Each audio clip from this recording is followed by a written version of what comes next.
Australian ক্রিকেটে চুক্তি বিতর্ক আর সমঝোতার আলোচনায় গত কিছুদিন ধরেই চলছে আলো অন্ধকারের খেলা। এসবের মধ্যেই অধিনায়ক স্টিভেন স্মিথ আবারও বললেন পুরনো কথা, বাংলাদেশ সফরে আসতে চায় দল, কিন্তু আগে হতে হবে চুক্তি।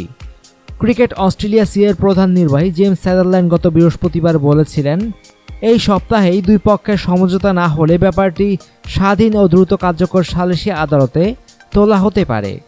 অস্ট্রেলিয়ান ক্রিকেটার্স অ্যাসোসিয়েশন এসিএ এতে রাজি হলে প্রক্রিয়া শুরুর সঙ্গে সঙ্গে ক্রিকেটাররা আবার চুক্তির আওতায় আসতে পারেন এবং বাংলাদেশ সফরও এতে হতে পারে।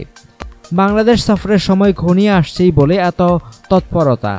তবে মঙ্গলবার রাতে ফক্স স্পোর্টসের একটি অনুষ্ঠানে স্মিথ আবারও জানিয়ে দিলেন নিজেদের শক্ত অবস্থান। মনে করিয়ে দিলেন অস্ট্রেলিয়া এই দলের দক্ষিণ আফ্রিকা সফর বয়কটের কথা।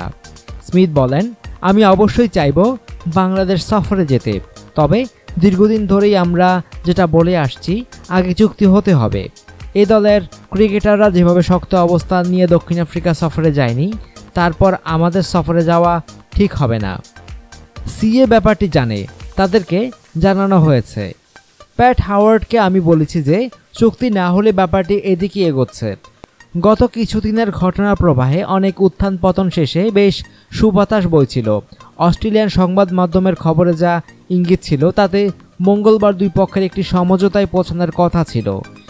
শেষ পর্যন্ত এদিন সেটি হয়নি। স্মিথ অবশ্য জানিয়েছেন, আলোচনার বেশ অগ্রগতি হয়েছে, তবে গুরুত্বপূর্ণ কিছু ব্যাপার এখনও চূড়ান্ত হওয়া বাকি আছে। অনুগ্রহপূর্বক সংবাদটি শেয়ার করুন এবং দেশ বিদেশের সর্বশেষ খবর জানতে স্পোর্টস লাইট সাবস্ক্রাইব করে রাখুন। ধন্যবাদ।